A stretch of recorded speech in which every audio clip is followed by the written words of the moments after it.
bienvenue dans Paroles de femmes. Nous sommes arrivés au dernier jour pour cette semaine, pour cette série sur la femme entrepreneur. Et nous sommes encore avec le pasteur Georges Amouako qui nous a accompagnés toute cette semaine et qui nous a vraiment éclairé sur ce passage, sur ces 7 petits versets dans 2 Rois. Vraiment, merci beaucoup, pasteur, d'avoir partagé toute cette sagesse, toutes vos révélations concernant ce passage-là. On n'arrête pas de le dire pendant et entre les émissions. On ne savait pas que dans ces 7 versets, il y avait autant de richesses, plus que dans un manuel, je pense, pour commencer son entreprise avec succès. Et Fanta et Mingue sont aussi avec nous aujourd'hui pour terminer cette semaine et on va continuer et on va clôturer sur ce vaste sujet. Je suis sûre que vous auriez encore eu beaucoup de choses à dire et il faut que je le dise, Mingue, t'es magnifique. Ta veste est formidablement belle et ça te va très très bien. Merci. On va continuer, on va parler de l'expansion aujourd'hui, dont on a parlé de voir grand et on va voir comment on peut s'agrandir, quelle est la bonne façon de s'agrandir. Et puis aussi, on va parler par rapport à vos pays d'origine, ce que vous avez dans votre cœur, parce que vous faites toutes les deux des tresses, vous faites des coiffures, etc. Vous vous êtes inspirés du savoir-faire de toute une génération, de génération avant vous, pour prospérer dans un pays étranger et pour faire profiter toutes ces femmes-là de votre belle culture et de voir aussi vous ce que vous pouvez apporter à votre pays. Donc on va en parler tout au long de l'émission, mais c'est ça pour commencer, pasteur. On veut s'agrandir, ça c'est une bonne chose que de vouloir s'agrandir, de vouloir se multiplier aussi, mais comment le faire de manière sage et avec quel argent, quelle richesse. C'est ça. Merci. Il faut dire qu'il y a 4 choses que Dieu bénit. Dieu bénit l'œuvre de nos mains. Mm-hmm. Dieu bénit notre corbeille. Dieu bénit notre huche et nos greniers. Ces 4 choses sont très significatives. L'œuvre de nos mains, c'est ce que nous faisons. Je travaille dans une entreprise, Dieu me bénit. C'est ça qu'on appelle l'œuvre de mes mains. J'ai une corbeille. Ça veut dire que la sœur Fanta a une petite entreprise. C'est ce que la Bible appelle corbeille. Une petite entreprise.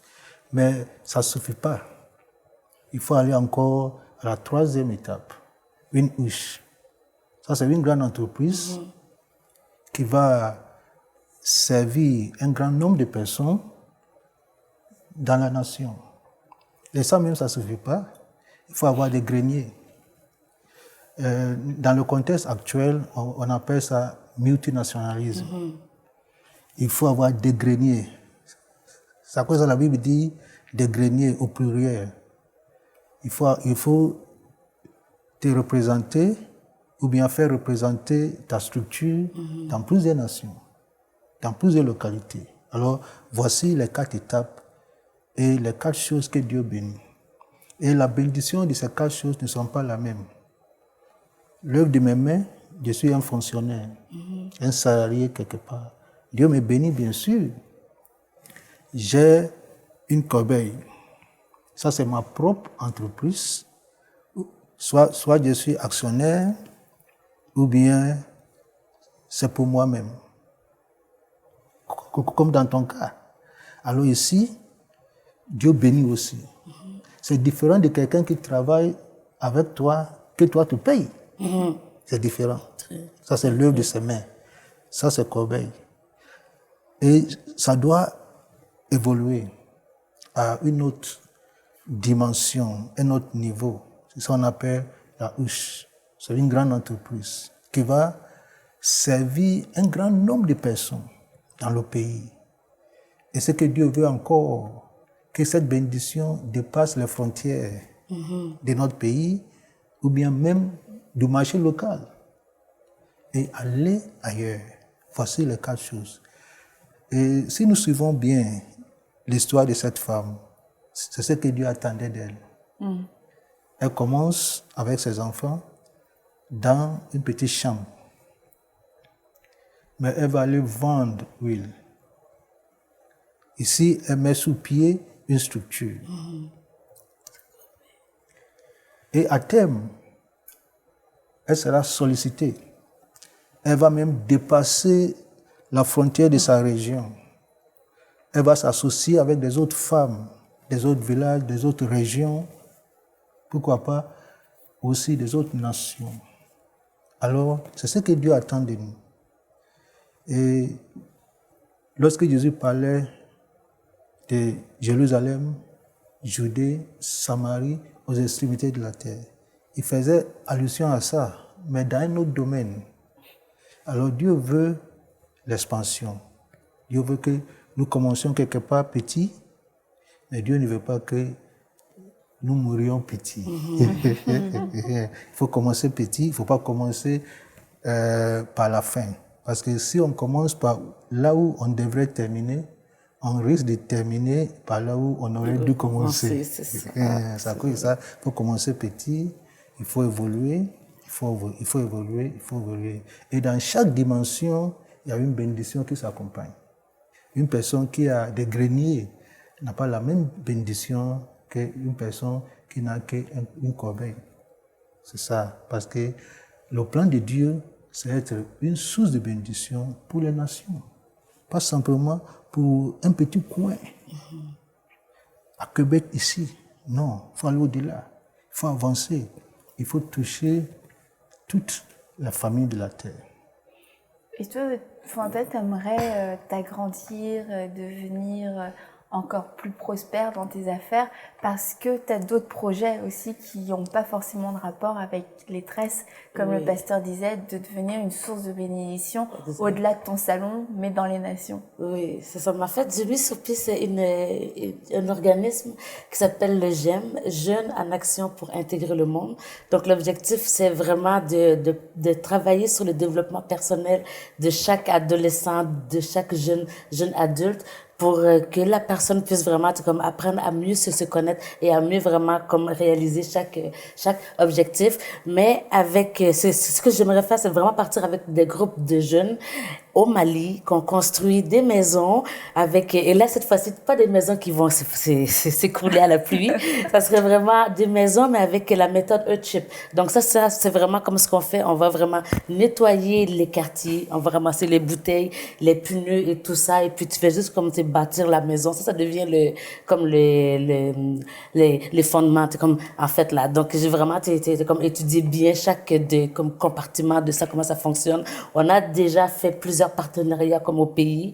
Et puis ici, en ce moment, on est vraiment en train on a fait déjà plusieurs conférences jeunesse avec les jeunes. On a fait vraiment plusieurs choses. Même encore hier, on avait un jeune nouveau réfugié qui vient d'arriver, avec qui on a eu comme un membre qui est plus à l'aise financièrement, qui l'a amené magasiner, lui acheter un manteau. C'est vraiment un très beau manteau d'hiver. Donc, comme on fait vraiment comme plusieurs petites choses comme ça là. Mais le but, c'est de vraiment aller redévelopper, rebâtir mon village au complet avec les jeunes d'ici. Et c'est juste ça, rebâtir ton village. Seulement. Et tu as déjà fait des choses là-bas au Mali? Oui, mais on a fait déjà plusieurs soupers bénéfices. Évidemment, on a envoyé comme vraiment beaucoup d'argent, sauf que ça, c'est les rares aussi, peut-être qu'on faisait, d'envoyer juste l'argent. On a mis avec ma mère aussi un moulin à grains qu'on a pu installer au village et un café internet aussi. Parce qu'un moulin à grains, explique-nous pourquoi. Qu'est-ce que ça change concrètement dans la vie des femmes, un moulin à grains dans ton village? Ça change vraiment tout dans la vie de la femme. Parce que ça, souvent, les femmes, ce qu'ils faisaient, ils devaient comme prendre toute la journée pour moudre, mettons, les graines de maïs pour en faire la farine. Ils prenaient la noix de karité ça vient très dur. Donc, avec les mains, on pâte jusqu'à temps que ça devienne l'huile. Donc, on peut imaginer tout le travail que ça prend avec le moulin à grains. On fait simplement mettre la maïs dans la machine avec, comme l'essence. Puis ça fait fonctionner, donc ça prend même plus 5 minutes.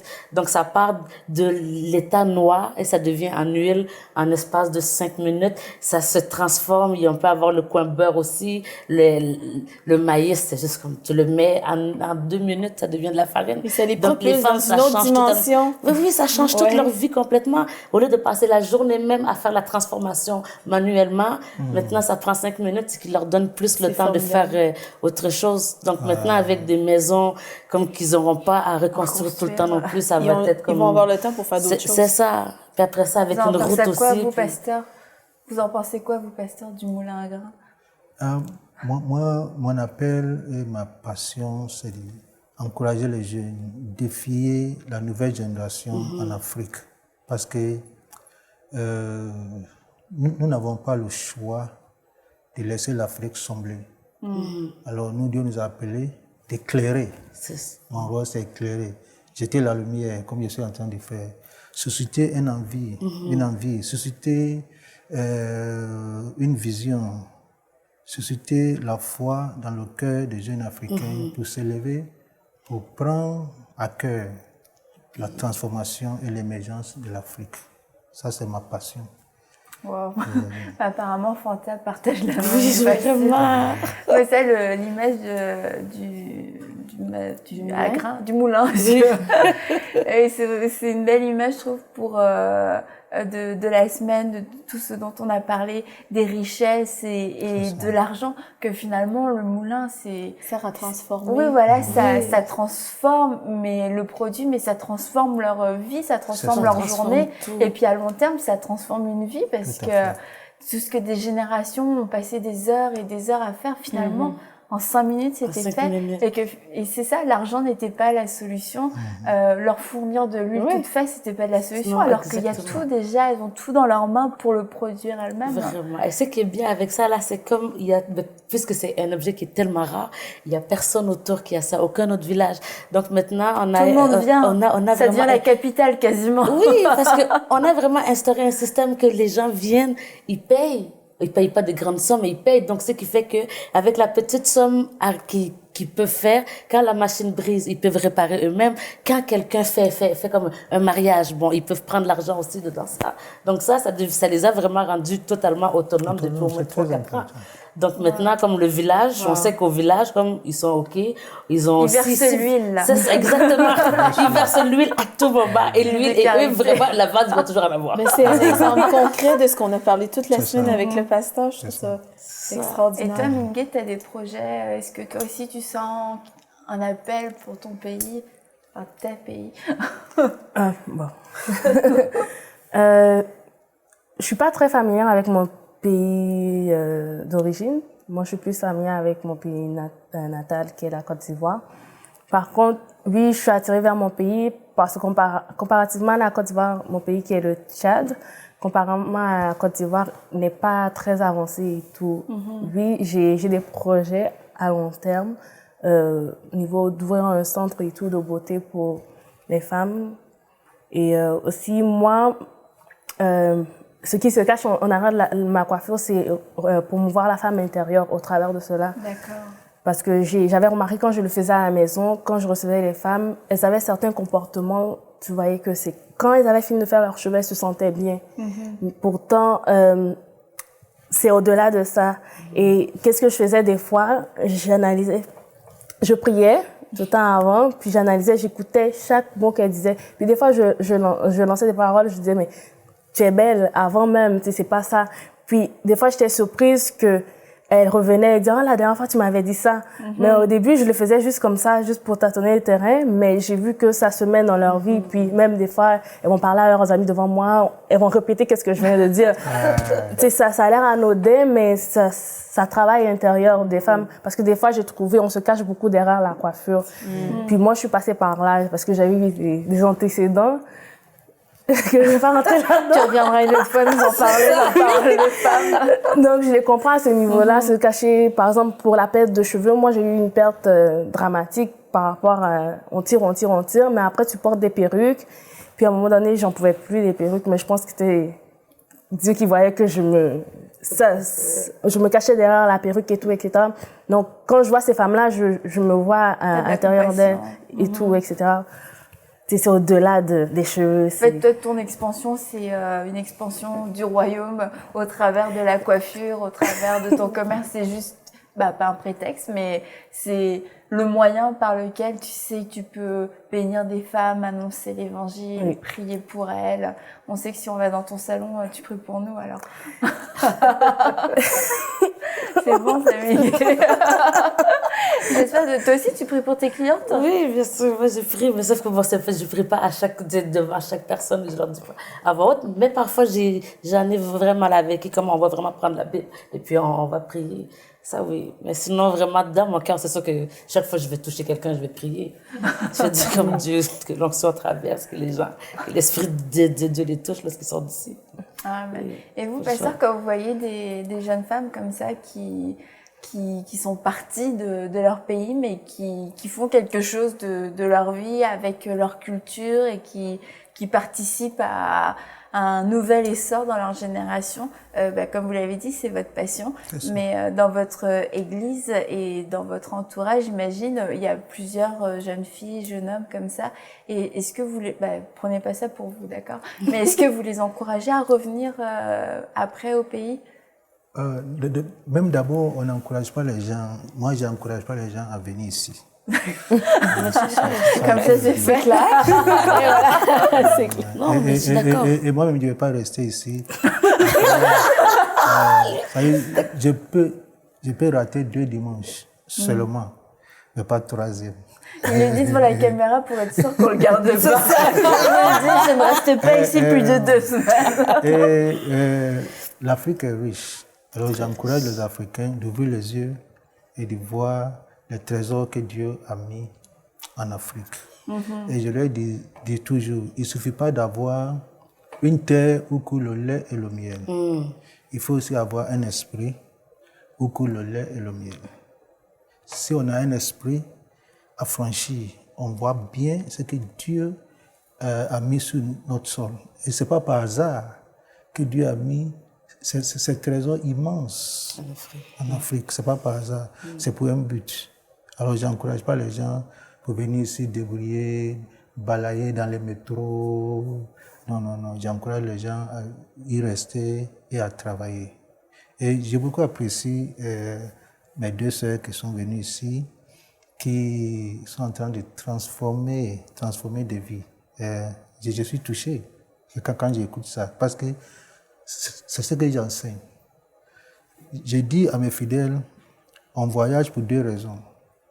La première raison, va apporter ton expertise.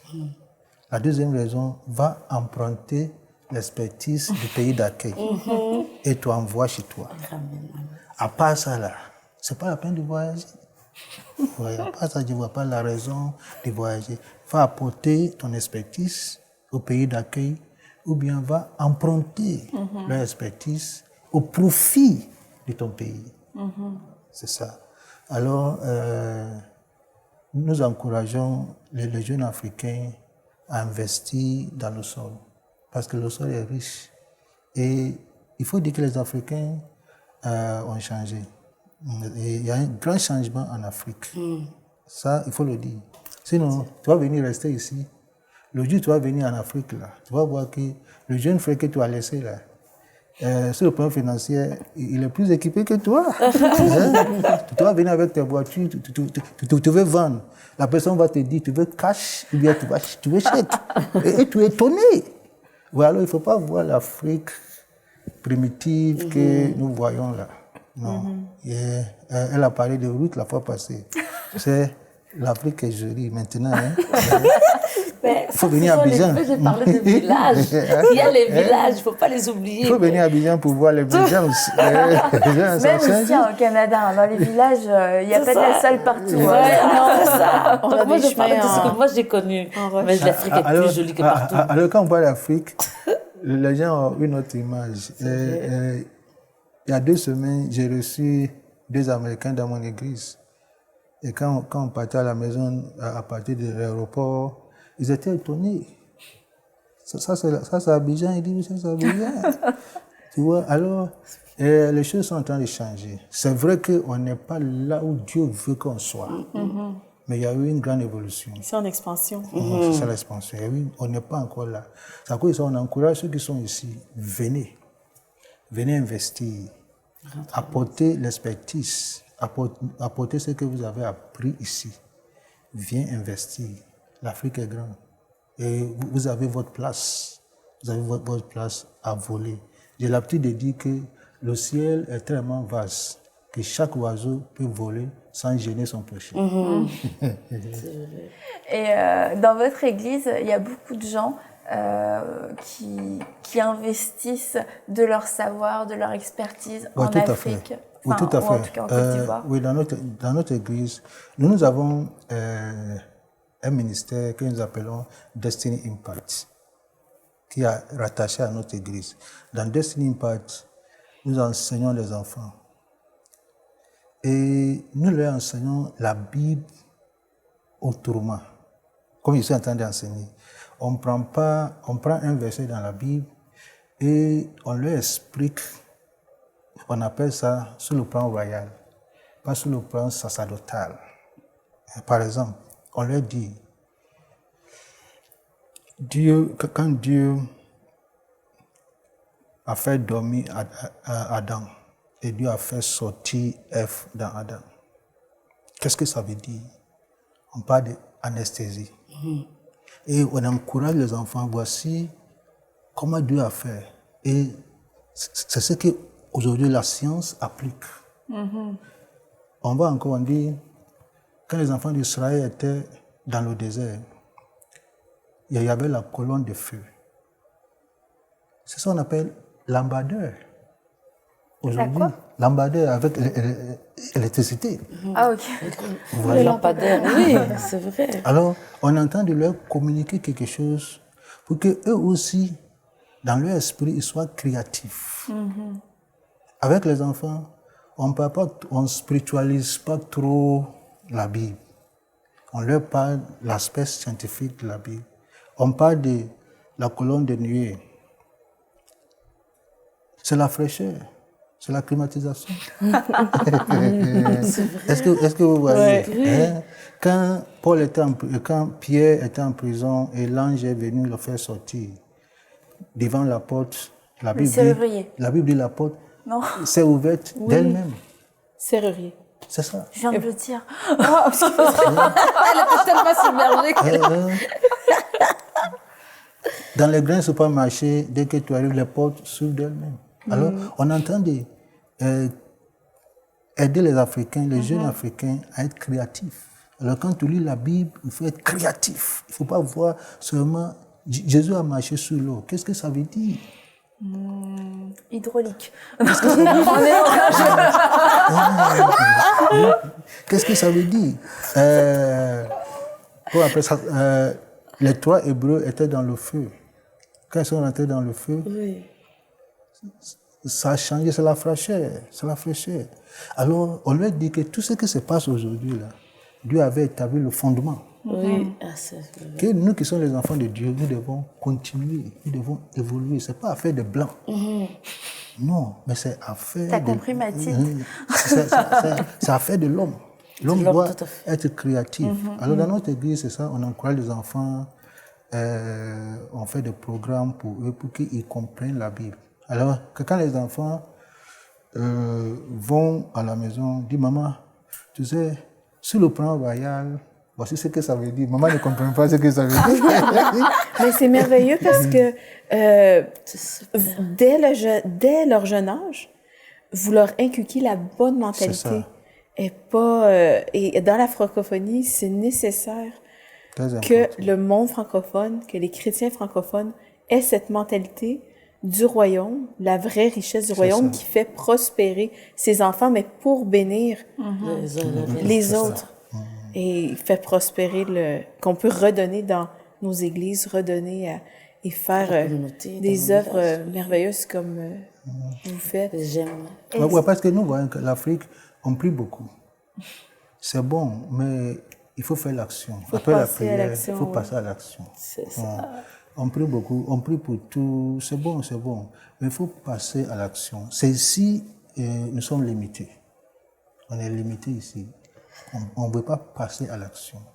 Quand, en Genèse 1, 2, la Bible dit, La terre, quand Dieu s'est réveillé, j'ai l'habitude de dire, quand Dieu s'est réveillé, il a vu que la terre qu'il a créée est devenue autre chose. Il a simplement dit que la lumière soit. Il n'a pas prié pour chasser l'obscurité. Non, tu as travaillé. Mais il a fait venir la lumière. Et le fait que tu chasser l'obscurité ne veut pas dire que la lumière doit venir automatiquement. Mais si la lumière vient, l'obscurité s'enfuit. C'est ça. Alors, il faut apporter la lumière dans l'esprit des enfants. Alors, nous, on met l'accent sur les enfants, sur la jeunesse et les jeunes adultes, pour pouvoir, parce que c'est eux qui sont l'espoir de notre continent. Et nous croyons que avec ce que nous faisons, Dieu va changer ce grand continent. Amen. L'Afrique, c'est notre passion. J'ai envie de rentrer tout de suite. Je veux rentrer. Miguel, t'as compris, toi t'as voyagé, t'as été emprunté l'expertise ivoirienne pour ta belle tenue. C'est bon. Mais merci beaucoup, pasteur. En tout cas, quand on vous entend, on a tous envie de partir en Afrique, finalement. Vous, mesdemoiselles, je pense que de toute manière, vous aviez déjà cet appel en vous. Mais vraiment, on prie pour que vous puissiez prospérer de la bonne façon, que vous puissiez rechercher la vraie richesse et non l'argent. Parce que comme le pasteur l'a dit, c'est pas une réponse. Et que vous puissiez utiliser vos dons et vos richesses pour être des sources de bénédiction dans votre ville, dans votre nation, dans votre communauté et au-delà même. C'est ce que Dieu veut faire avec vous, c'est certain. Donc Fanta, je sais, elle a été là avec nous toute la semaine. Elle a pris plein de notes qu'elle va donner à Mingué. Mais merci à vous deux d'avoir partagé vos expériences. Et puis c'est vraiment super de voir deux jeunes femmes qui sont parties de rien, juste avec une passion, un rêve, et puis avec votre foi, et de voir ce que Dieu a fait à travers vous et ce qu'il va continuer de faire. Et vraiment, merci beaucoup, pasteur, d'avoir partagé toute votre sagesse, toutes vos révélations, vos perles avec nous. Ça a été une grande bénédiction. Merci. Et je crois que, comme Mathilde l'a dit avant de préparer une émission, qu'il y a beaucoup de gens, vous allez avoir des révélations personnelles sur votre appel, sur ce qui est vraiment la vraie richesse et vos motivations, et de réussir selon le cœur de Dieu. Et comme le pasteur l'a dit, on a parlé beaucoup de l'Afrique. Je crois sincèrement que vous, Africains, vous avez reçu de la part de Dieu un savoir-faire, une expertise. Il y a un appel spécifique pour votre pays parce que c'est votre pays, ce sont vos richesses, ce sont vos trésors à vous, et c'est vous que Dieu appelle à les cultiver, à les valoriser, à les faire prospérer et à leur donner aussi pas une seconde vie, mais en tout cas à les faire pérenniser pour un héritage pour vos enfants, pour les générations à venir. Et on vous accueille au Canada, c'est certain. Mais comme le pasteur l'a dit, en Afrique, l'Afrique est tellement grande et l'Afrique a vraiment besoin de vous, de votre savoir-faire. Et l'Afrique est un beau continent. Et merci à vous toutes et tous d'être venus partager avec vous toutes vos richesses. Ça a été un très grand plaisir de passer cette semaine avec vous. Alors on vous dit à très bientôt pour une prochaine émission de Paroles de Femmes. Envoyez-nous votre témoignage à paroledefemmes@enseigne-moi.com.